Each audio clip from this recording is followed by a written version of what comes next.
It can be one thing to want to repair the relationship, but it can be something completely different when you're trying to repair a relationship when there's been infidelity involved. You know, I speak with a lot of people who are trying to repair a relationship and their partner has explored other relationships, whether this is during a breakup or even during a difficult time within the relationship. So in this video, I want to talk about how to forgive someone who has cheated in the relationship.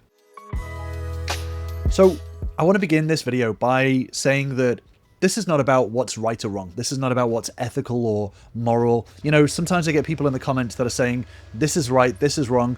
This channel is not about being the arbiter of what is right or wrong. This channel is about how to repair, build, and grow relationships in a healthy way. So I'm not going to talk about the morality of cheating or infidelity or exploring other relationships, because the truth is that that's irrelevant as to whether you are wanting to repair a relationship or not. So with that being said, when relationships can hit rough patches or difficult times, or even when there have been blips in judgment, the reality is that these things can happen, even in the healthiest of relationships. Infidelity, cheating, affairs, exploring other relationships, whatever word or phrase you want to use, these things can and do happen and are able to be pushed through and turn the relationship into something more than it once was. With that being said, it does require work. It requires work from both parties. The truth is, to get through it, if you are someone whose partner has cheated on you or has explored another relationship, or even if you've gone through a breakup and they've explored another relationship that you are having difficulty processing, then there are steps to take in order for you to move forward to continue to repair the relationship. So the very first step in this whole process is to decide if you want to forgive. Now, this may sound silly, but ultimately forgiveness is a choice. And we'll talk about what forgiveness is in a second, but forgiveness is ultimately a choice. One of the worst things that you can do for both yourself and your partner is to sit on the fence as to whether to forgive them or not. So ask yourself in one sentence, do I want to forgive so that I can heal and move this relationship forward? Or do I want to end this relationship? Either way, it becomes a choice.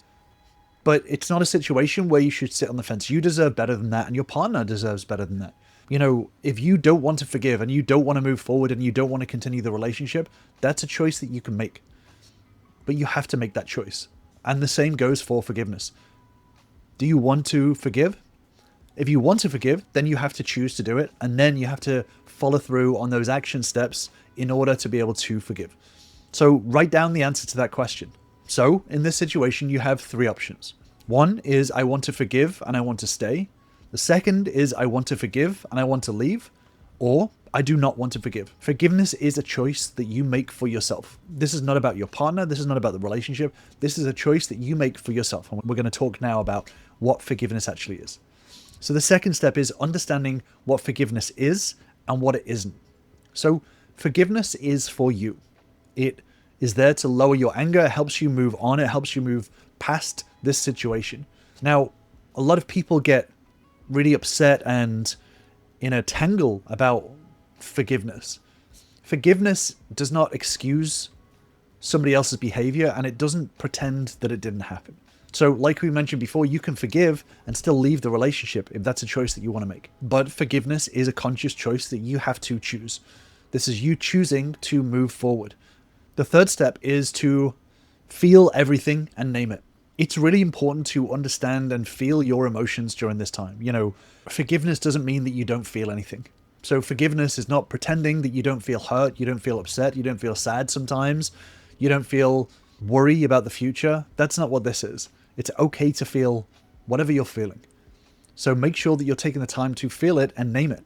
So spend 20 to 40 minutes writing with a timer, no editing, with a piece of paper, and just experience what it is that you're feeling. Ask yourself, what am I feeling? Where in my body do I feel it? What thoughts are repeating in my mind? And do this once a day for a few days. You know, taking the time to, at the very least, log and understand these feelings that are coming through and these thoughts is going to be really important. So do this for a few days until these feelings loosen a little bit. The reason why this is important is that naming your feelings is called affect labeling. So this is emotional labeling. It helps your brain to calm down.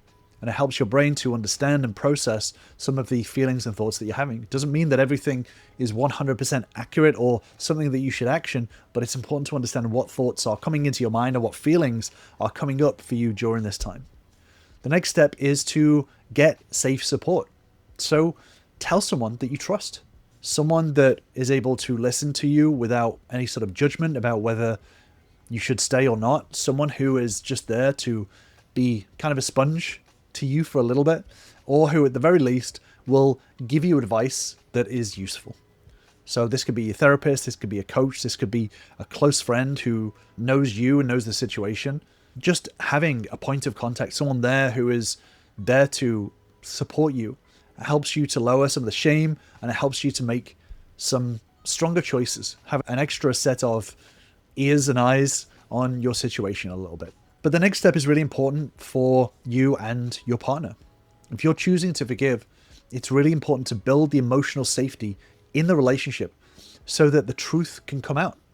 So one of the biggest mistakes during this time is that when your partner has explored other relationships, it can feel like you have the right to know every single detail because you have been betrayed, because you have had someone who has broken an agreement, let's say. You are not necessarily entitled to the full truth.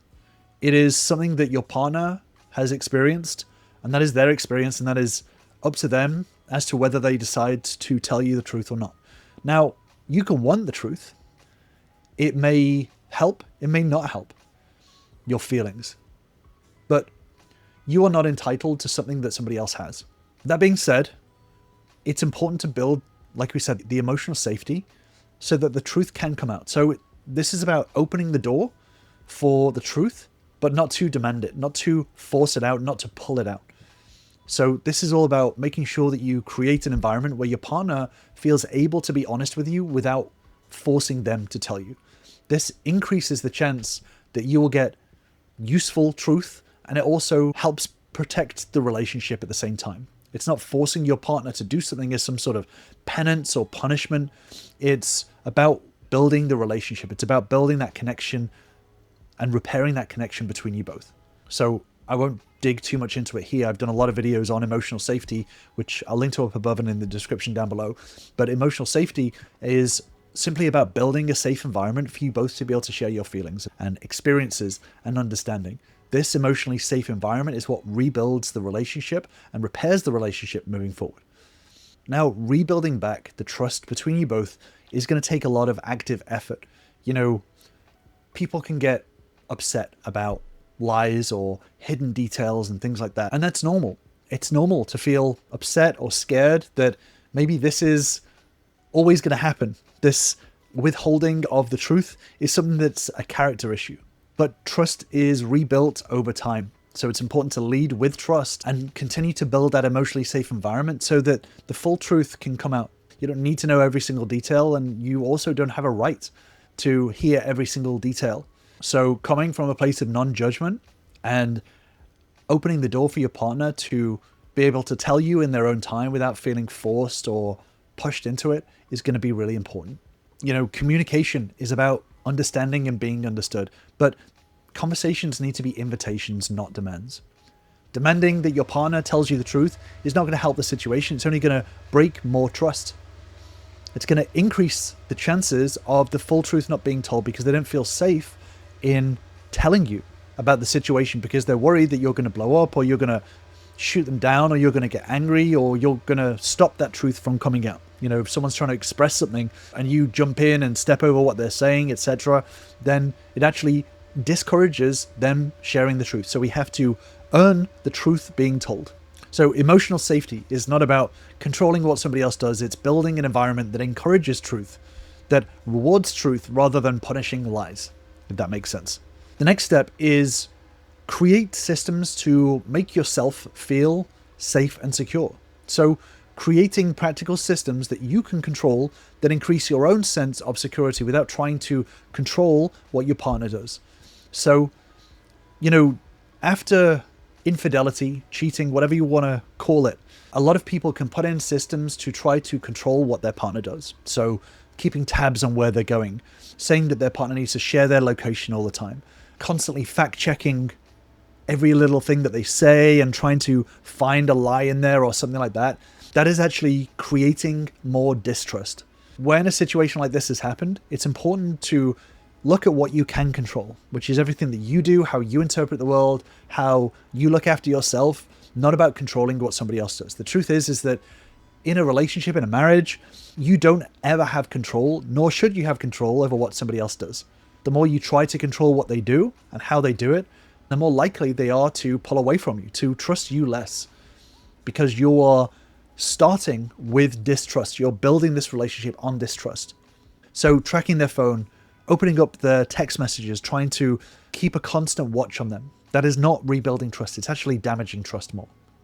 But if you look at yourself and what you need to provide safety for you, then it becomes a lot more actionable and surprisingly relinquishes control, lets go of control of the other person to allow them to feel a bit more safe and builds trust within the relationship. So pick 3 systems for you to use for your own safety. So for example, a daily check-in ritual with yourself. So 5 minutes every evening to check on how you're feeling, what your thoughts are, what your feelings are, whether you feel worried, whether you feel scared, whether you feel okay. But these can still be systems that you create and develop with your partner. So for example, if you feel like maybe temporarily you need a little bit of extra reassurance as to where they're going or what they're doing, you could start a conversation where you suggest a possibility of a system that may work for you. So for example, at this moment in time, I feel a little bit more insecure than normal. And that's something that I'm working on. But I was thinking of something that may help me a little bit, just temporarily, is maybe if we could have a shared calendar so we can just have a bit of a joint idea of what each other is up to at that moment in time. Obviously, I don't want to intrude on what you're doing, but just having that sort of shared system just gives me a little bit of sort of reassurance and just to help me kind of temporarily while I process things a little bit more. How does that sound to you? In this way, you're asking, you're not demanding, you're not making forceful systems that no one wants. You're involving your partner in this process in order to create a system that works for both of you. Now, they may say no, they may not like that, and that's okay too, because at the end of the day, this is about creating systems that work for both of you, not one system that works for one person. And it's paramount that you keep these systems about your feeling safe, not about policing what your partner does. If a system fails repeatedly, pause it and rethink. So systems help to create a bit more predictability. Predictability builds safety. But it's not only systems about your feelings, it's also about, which is the next step, building systems to rebuild intimacy with your partner. So the goal here is to replace any hurt with small repeated acts that rebuild connection and closeness over time. Just because your partner explored other relationships doesn't mean that they don't have needs or they don't have wants or they don't have goals. Rebuilding intimacy is something that should be done in even the healthiest relationships, making sure that you are always having action steps in order to do this. And this doesn't have to be big grand gestures of, bouquets of 150 roses or whatever it is. This is about small, meaningful steps. So start with low-risk intimacy exercises.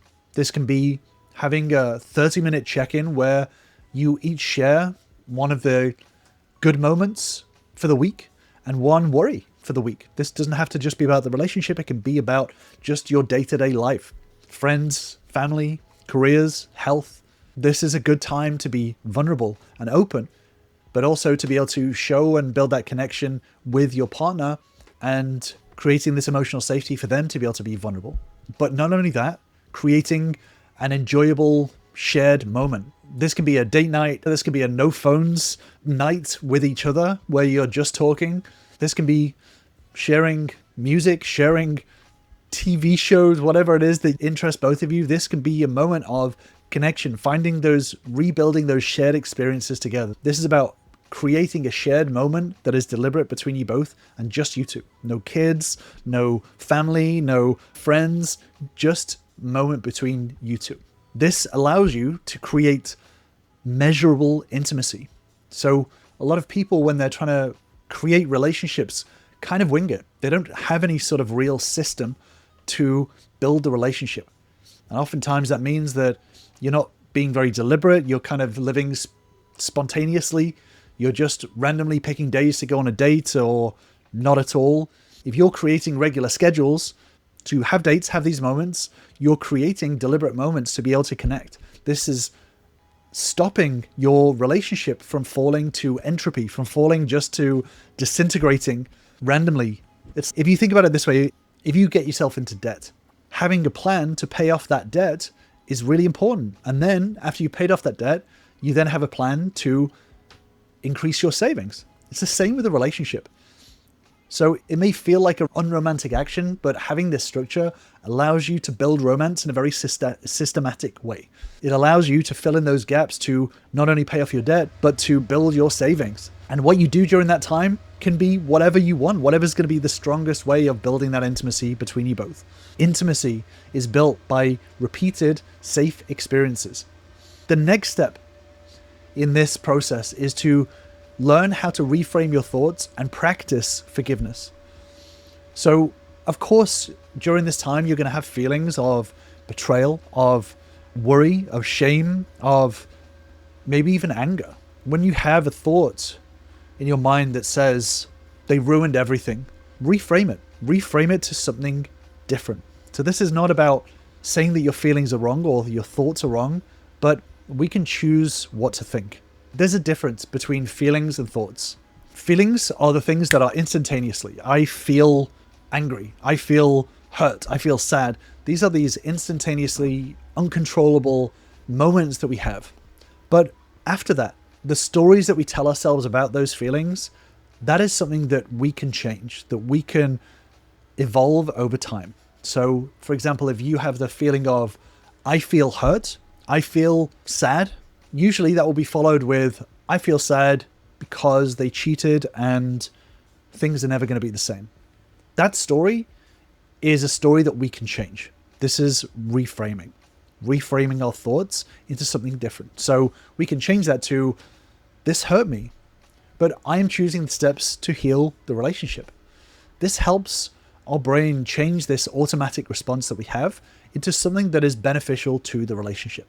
There is no good or bad in relationships until we choose to make it good or bad.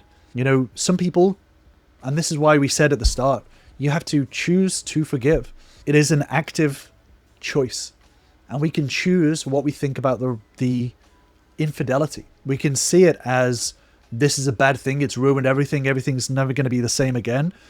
Or we can look at it as, this is a moment to build a stronger relationship moving forward for both of us. To be able to actually have conversations that allow us to express ourselves, to build emotional safety, to build a stronger relationship moving forward. This can be a moment for us to actually become even better than we were before. So this is actually an opportunity. So you can do this forgiveness reframing in 3 steps. The first step is to name your pain. Name your pain, whatever it is. I feel hurt, I feel sad, I feel annoyed, I feel scared. Whatever that pain is. The second step is decide to forgive for your own peace. I feel hurt, but I'm choosing to forgive. I'm choosing to move forward in this. I'm choosing to leave this in the past. I'm choosing to continue to move forward in this. I'm deciding to forgive. And I'm doing it for my own peace. But then the third step is to replace the hurt thought with a learning thought. So I'm choosing to forgive, and I'm going to use this as an opportunity to learn more about how to build emotional safety with my partner. I'm going to learn how to have deeper conversations to understand what my partner is feeling so that we can create better systems to move forward, to build this relationship. You know, and this is really important. I've spoken about this in many videos about understanding your emotions and how to reframe and change the situation in order to repair the relationship. This is what so many of my members have found, is that once they start to get specific about those feelings and start to learn how to reframe those thoughts in order to build a relationship, then the relationship stops becoming this scary place and actually becomes an opportunity to grow yourself, but also to grow the relationship to be better for both of you. So obviously it's a much deeper topic to dig into, but if you want to learn more about the sort of fundamentals of relationships, how they're built and how they work, then join my Relationship Bootcamp. This is where all of my members start to learn the first steps of repairing a relationship in order to rebuild it and grow it from the ground up. I'll drop a link in the description if you want to join us. So the next step is to make a specific self-growth and self-care plan. It's a very long step, that one. This is where you create a list of weekly self-care actions. So self-care isn't about just going to a spa or having a drink at the pub with your mates. This is about specific growth for you. So yes, this could be exercise if you want. Move your body for 30 minutes or 3 times a week. Journaling. This is a great first start. If you want to start to learn more about your emotions and your feelings and your wants and your needs, journaling can be a really good place to start. This could be increasing the quality of your sleep. This is really important to help manage your emotions and help get through some of the tougher times in life. Sleep is really, really important. But not only this, pick one personal growth goal for the next 3 months. For example, this could be starting a course for your career, for your emotions, finishing a project, learning a new skill. Pick something and stick with it for 3 months. This gives you a kind of a bigger picture to tie yourself to. So rather than getting caught up in your worry or just putting everything on the relationship, having kind of a North Star for you to follow allows you to continue to grow even when things in the relationship may not feel as safe as it normally does. And during this time, make sure that you're tracking your progress in a notebook or a phone note or on a spreadsheet, however you want to do it, track your progress. So celebrate those wins that you're having. Strengthening yourself during this time makes all of your choices a lot clearer, and it reduces this kind of codependency, this dependency on your partner for your happiness. In a relationship, it's really important to be 2 individuals who are working together. And if there's been some infidelity or similar in a relationship, it can feel like that is not there right now. So sometimes people fall into the extreme of saying, I'm just going to be fully independent. I don't want to be in a relationship. But that's not really realistic. We are social animals. We thrive in relationships, but it's about how to manage those relationships. And that is making sure that you are a whole self, that you are very much following the path that you want to follow at the same time as building the relationship and synchronizing that together. This is what we call goal synergy. But the very last step, and one of the most important ones, is to do a forgiveness ritual to close out this chapter. So the goal here is to make the choice, make the actual forgiveness choice, not just verbally, not just saying it, but to actually finally say, this is it. I've done these steps and I am making the conscious choice to forgive, but doing this with a symbolic act before you start all of these things that we planned to rebuild. But this is something for you to do alone. This is a symbolic action for you to choose. For example, you could write a letter. Write a letter that you don't send. Do not send a letter. And I've actually got a deeper dive video on letter sending in relationships, which I'll link to on the screen. So as an example of this forgiveness ritual for you, write a letter that you won't send and then tear it up or shred it. Write out this letter of forgiveness. Don't do it from a place of being a victim. Do it from a place of being someone who's thinking of the bigger picture, who's thinking of the more important situation of rebuilding. And write this letter out, but be clear in it. I am choosing to forgive. I'm choosing to move forward. I am choosing forgiveness in this moment. And I am not a victim. I am not a martyr. This is something that I'm choosing to do in order to rebuild a relationship, to create more closeness, and to create a relationship that both of us deserve. And then once you've written that letter, tear it up, shred it, throw it in the trash, burn it. But this is for you. This is not for your partner. This is not for your therapist. This is not for anyone else. This is for you to do, to symbolically forgive, to put it in the past and to let go. This is not something to keep. This is not something to hold on to. This is not something to show off to your partner with. This is something to write, process your thoughts, make that choice, and throw it in the trash. That's it. Done. Forgotten. Time to move forward. For example, I'm choosing to forgive because holding on to this actually creates more hurt for me and for my partner. The point here is closure for you, not proof for them. And this ritual is going to help your brain to move from rumination into action. And this helps to support the change both within yourself and within the relationship. You know, when there's been a breakup or reconciliation happening, a lot of people write a big long letter and send it to their partner. Now, this can be a massive mistake. This can actually cause a lot more damage in the relationship, especially if you're trying to reconcile and rebuild. So I'm going to leave you with that video, and I'll see you over there.